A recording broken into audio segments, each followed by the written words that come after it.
Hi friends, welcome back. ഒരു 5-6 മാസമായി കാണും വീഡിയോ ഇട്ട് ഒരുപാട് തിരക്കുകൾ നാട്ടിലേക്ക് ഷിഫ്റ്റ് ആയതിൻ്റെ തിരക്കുകൾ കൊണ്ടാണ്. ഇന്നത്തെ വീഡിയോ ഒരു അടിപൊളി പാൽ പായസത്തിൻ്റെ വീഡിയോ ആണ്. 3 ഇൻഗ്രീഡിയൻസ് കൊണ്ട് എളുപ്പത്തിൽ നമുക്ക് തയ്യാറാക്കാൻ പറ്റുന്ന ഒരു അടിപൊളി പായസമാണ്. പച്ചരിയും പഞ്ചസാരയും നമുക്ക് കുറച്ച് പാലുണ്ടെങ്കിൽ നമുക്ക് അടിപൊളിയായിട്ട് നല്ലൊരു പായസം തയ്യാറാക്കാം. അപ്പോൾ പച്ചരി 1 കപ്പ് എടുത്തിട്ടുണ്ട്, പഞ്ചസാര അത് സെയിം അളവിൽ എടുത്തിട്ടുണ്ട്, പിന്നെ പാൽ 1 ലിറ്ററാണ് നമ്മൾ എടുത്തിട്ടുള്ളത്. അപ്പോൾ പിന്നെ ഒരു 4 ഏലക്കായും കൂടെ ആവശ്യമുണ്ട്. അപ്പോൾ നമുക്ക് എങ്ങനെ തയ്യാറാക്കണം നോക്കാം.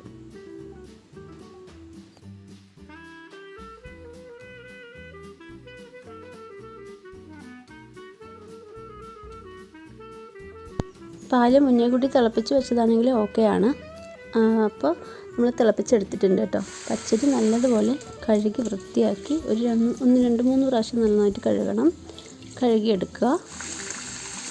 ഒരു അടികട്ടിയുള്ള പാത്രം എടുത്തിട്ട് നമ്മൾ ഒരു കുക്കറാണെങ്കിലും ഉരുളിയാണെങ്കിലും കുഴപ്പമില്ല. അപ്പോൾ നമ്മൾ ഈ 1 കപ്പ് അരിക്ക് നമ്മൾ 2 കപ്പ് വെള്ളം ചേർക്കണം. അപ്പോൾ 1 കപ്പ് വെള്ളവും 1 കപ്പ് നമ്മൾ പാലും കൂടെ മിക്സ് ചെയ്ത ശേഷം നമ്മൾ അരിയും കൂടെ ചേർത്ത് കൊടുത്തിട്ട് കുക്കറിൽ ഒരു 3 വിസിൽ വെച്ച് വേവിച്ചെടുക്കുക.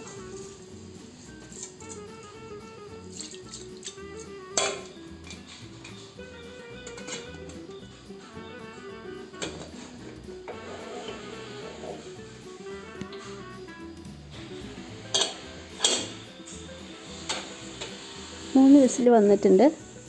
ഇനി കുറച്ച് നമുക്ക് പ്രഷറെല്ലാം പോകുന്നവരെ വെയിറ്റ് ചെയ്യാം. പ്രഷറെല്ലാം പോയ ശേഷം നമുക്ക് പതുക്കെ ഒന്ന് റിമൂവ് ആക്കിയിട്ട് നമ്മളൊന്ന് ഓപ്പൺ ചെയ്തെടുക്കാം. നല്ലതുപോലെ അരി വെന്ത് വന്നിട്ടുണ്ട്. ആ സമയം കൊണ്ട് നമുക്ക് ഒന്ന് ഇളക്കി കൊടുത്തിട്ട് ഇതിലേക്ക് പഞ്ചസാര ആഡ് ചെയ്യണം. ആദ്യം തന്നെ പഞ്ചസാര ആഡ് ചെയ്യുകയാണെങ്കിൽ നമ്മൾക്ക് അരി തരിച്ച് പോകും. അപ്പോൾ അത് നന്നായിട്ട് വെന്ത് കിട്ടില്ല. അതുകൊണ്ടാണ് നമ്മൾ വെന്ത ശേഷം പഞ്ചസാര ആഡ് ചെയ്യാൻ പറയുന്നത്. അപ്പോൾ നല്ല സോഫ്റ്റായിട്ട് നന്നായിട്ട് വെന്ത് കിട്ടിയിട്ട് പഞ്ചസാര ആഡ് ചെയ്ത് കൊടുത്ത ശേഷം നമുക്ക് നന്നായിട്ട് ഇളക്കി കൊടുക്കാം.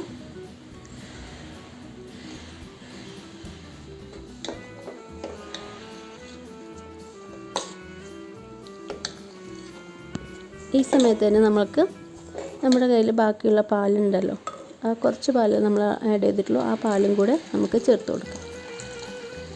പാലിനൊരു കണക്കൊന്നും ഇല്ല കേട്ടോ. അപ്പോൾ നമുക്ക് എത്ര വേണമെങ്കിലും പാൽ ഉള്ളതുപോലെ നമുക്ക് ഒഴിച്ചു കൊടുക്കാം. പാൽ 1 ലിറ്റർ എന്ന് ഞാൻ അളവ് പറഞ്ഞതാണ്. 1 ലിറ്റർ നമ്മൾ കൂടുതലാണെങ്കിലും നല്ല ടേസ്റ്റി ആയിരിക്കും പായസം. അപ്പോൾ 1 ലിറ്ററെങ്കിലും എന്തായാലും ഒഴിക്കണം. പാൽ പായസം ആയതുകൊണ്ട് 1 ലിറ്ററെങ്കിലും ഒഴിക്കണം. അപ്പോൾ നമ്മൾ പാലും കൂടെ ആഡ് ചെയ്ത് നന്നായിട്ടൊന്ന് തിളപ്പിച്ചെടുക്കാം.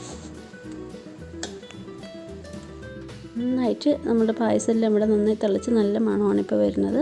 ഈ സമയം കൊണ്ട് നമ്മൾ ഏലക്ക പൊടിച്ചതും അതുപോലെ തന്നെ നെയ്യും നമ്മൾ ആഡ് ചെയ്ത് കൊടുക്കണം. അത്രയേ ഉള്ളൂ. വളരെ സിമ്പിളായ ഒരു അടിപൊളി റെസിപ്പിയാണ്. എല്ലാവരും ട്രൈ ചെയ്ത് നോക്കണം. എല്ലാവർക്കും ഇഷ്ടമാകും. കുട്ടികൾക്കൊക്കെ നമ്മൾ ഇടയ്ക്ക് ഇതുപോലെ ചെയ്ത് കൊടുക്കുകയാണെങ്കിൽ അവർക്ക് നല്ല ഇഷ്ടമാകും. അപ്പോൾ ഇതിനോടൊപ്പം തന്നെ നമ്മൾ പപ്പടമോ മറ്റോ ഉണ്ടെങ്കിൽ നമ്മൾ അതും കൂടി ചേർത്ത് കഴിക്കാവുന്നതാണ്. അല്ലെങ്കിൽ ചൂടോടുകൂടി നമ്മൾക്ക് സെർവ് ചെയ്യാം.